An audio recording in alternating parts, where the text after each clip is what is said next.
Okay, let's just be real about love for a second. Please. If you look at how pop culture sells it, it is exhausting. I mean, it's the boom box outside the window, the mad dash through the airport. The sprint through security ads, always loud, always dramatic. Right, and it usually involves, like, some minor property damage or at least major public embarrassment. It's pure performance. Hmm. We've basically conflated love with high-stakes drama. If it's not a grand gesture, we think it doesn't count. Exactly, and that's the trap, isn't it? We think that's the peak. But what if the most profound kind of connection isn't loud at all? What if it's the opposite? Yeah, what if it's found in, silence? In a routine, in a creepy wooden box, an old man carries along a beach every single morning. You had to go with creepy, didn't you? I mean, come on. An old man, a lonely beach, a mystery box. My mind goes straight to a TV thriller. And that's the whole point, right? That's our default. It is. But that's why today we're stripping away all that noise. We're doing a deep dive into quiet love, the kind that doesn't need to shout, it just endures.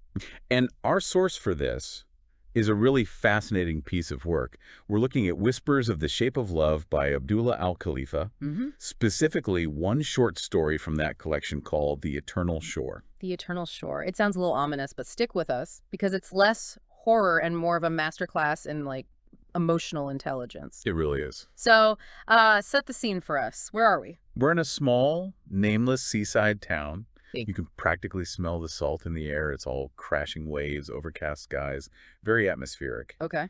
And the central figure is a man named Leo. He's elderly. He lives alone in this little cottage, and he has this very rigid ritual. The ritual, yeah. So every morning he walks the shore, but he's not, getting his steps in. No Fitbit, no power walking. The book says his pace is slow yet unwavering, and he is clutching this wooden box. And that's the hook. Because in a town this small, everyone watches everyone. They all see him. He's a fixture. But no one knows what's in the box? No one. See, this is where I'd be losing my mind. I'd be inventing all these scenarios. Is it gold?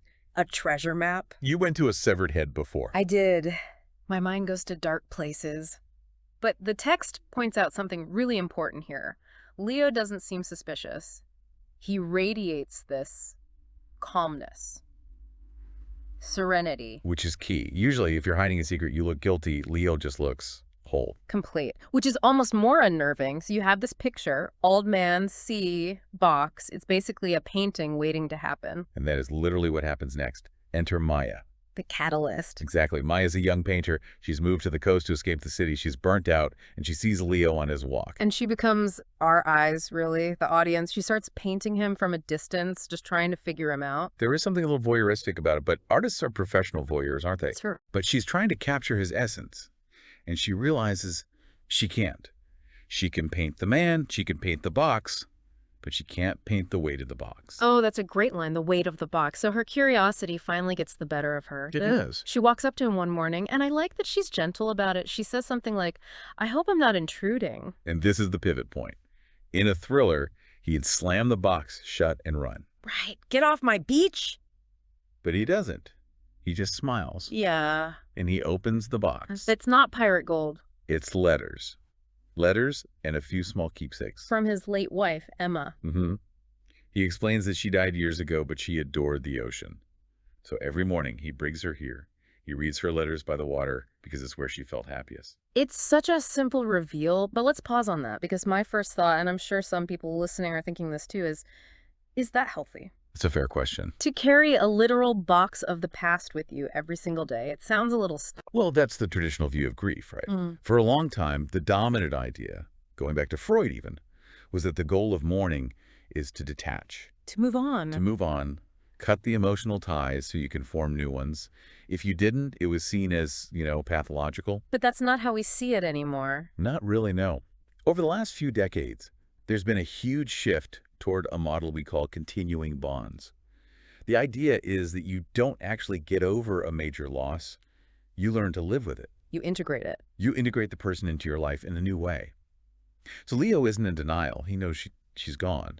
But he's using the box, these linking objects, to maintain a relationship with her memory. So the box isn't a burden, it's a connection point. Precisely. And the text says he honors the past without being trapped by it. That's the difference. If he were trapped, he'd be miserable.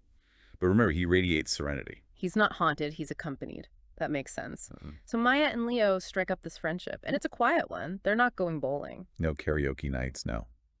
She sits with him, she paints, he thinks.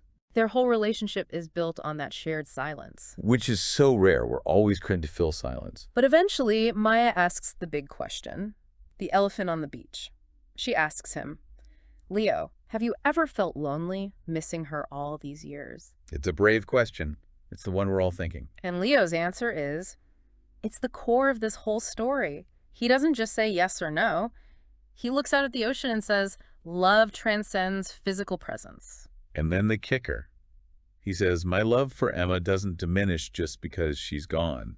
It lives on in the waves, in my heart, in this box. Okay, but playing devil's advocate here, isn't that just a really beautiful way to rationalize loneliness? What's the real difference? Oh, it's a huge difference. It's the difference between loneliness and solitude. Okay. Loneliness is the pain of being alone. It's a feeling of lack, of something missing. Solitude is the glory of being alone. It's a state of being full. Leo was physically alone, sure, but emotionally, he's completely inhabited. Inhabited. That's a good word for it. Well, think about it. If you spend decades with someone, they change you. They change the architecture of your brain. You absorb their habits, their way of seeing the world. So Emma isn't really gone because she's basically running on his internal operating system. Exactly. And he said it himself. I carry her with me, and that's enough. And that's enough. That's the part that gets me. We live in a world of more. More likes, more followers, more everything. And this guy is saying, I have this memory, this box. I'm good. It's a state of emotional sufficiency. He isn't grasping for what's lost. He's holding on to what remains. It reframes grief from being a void into being a foundation. And it changes Maya, too. Her art starts to shift. She stops just painting pretty beach scenes for tourists. She starts trying to paint the essence of enduring love. I mean, how do you even do that? How do you paint something like that? Right. It sounds so abstract, but I think the story implies she starts focusing on the stillness, on the space around Leo. She's not just painting a man on a beach anymore. She's painting the connection. She's painting the invisible tether between him and the horizon. She's painting the silence. She learned to see the invisible things. Because of him, yeah. But, you know, this is a story about the cycles of life. So Leo eventually passes away. The ritual ends. The walk ends, yeah. But the story takes a turn here that I wasn't sure about at first. He leaves the box to Maya. He does. And I thought, is that a gift or a burden?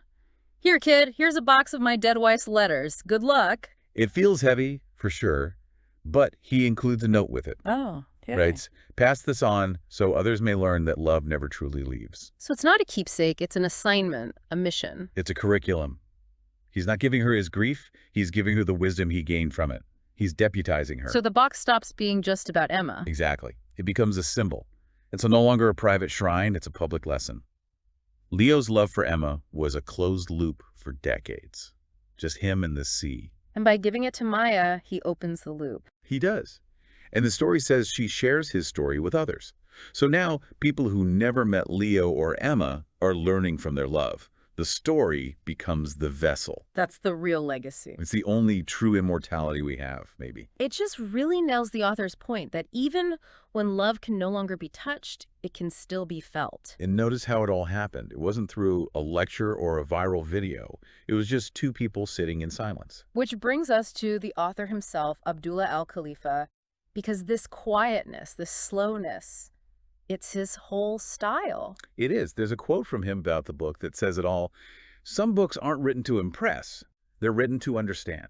Written to understand. I love that. It explains the pacing. He believes that true connection exists in the space between two people who simply understand each other without needing to explain. Which is the exact opposite of every rom-com ever made. Right, where love is always a big speech, that you complete me monologue. We're always trying to pin feelings down with words. And Al-Khalifa is suggesting words can just get in the way sometimes. He's showing us that connection can be felt, not just explained. If Maya had just run up on day one and demanded, "What's in the box? Tell me everything," it never would have happened. Not a chance. She had to earn the silence first. It makes you wonder how much we miss just because we're so busy making noise. We want the notification, the update. The status change. Yeah. And Leo's story reminds us that one deep connection, even to someone who's gone, can sustain a person for a lifetime. It totally challenges our definition of a full life. We think that means a busy calendar. Leo shows us it can just mean a full heart. So to recap our journey, we started with a, let's say, mysterious old man on a beach. You said creepy. I said creepy.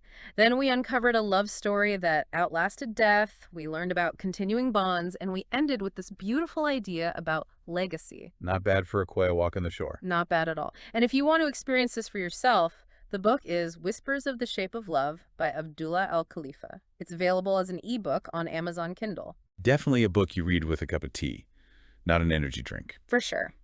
Now, before we go, I want to leave you with something to think about. We talked about Leo's philosophy, that we're shaped by the people we love even after they're gone. That were a collage of their influence. Right. So here's the question for you to take with you. If you really look at yourself, not just your face, but your personality, your habits, your sense of humor, what parts of you are actually souvenirs from other people? That's a deep one. Maybe you're patient because your grandfather taught you to be. Maybe you love a certain kind of music because of an old friend. Maybe you use a specific phrase because an ex used to say it all the time. Who are you carrying with you? Who are you carrying with you right now? And is it enough? Is it enough? Think about that. Thanks for deep diving with us. We'll see you next time.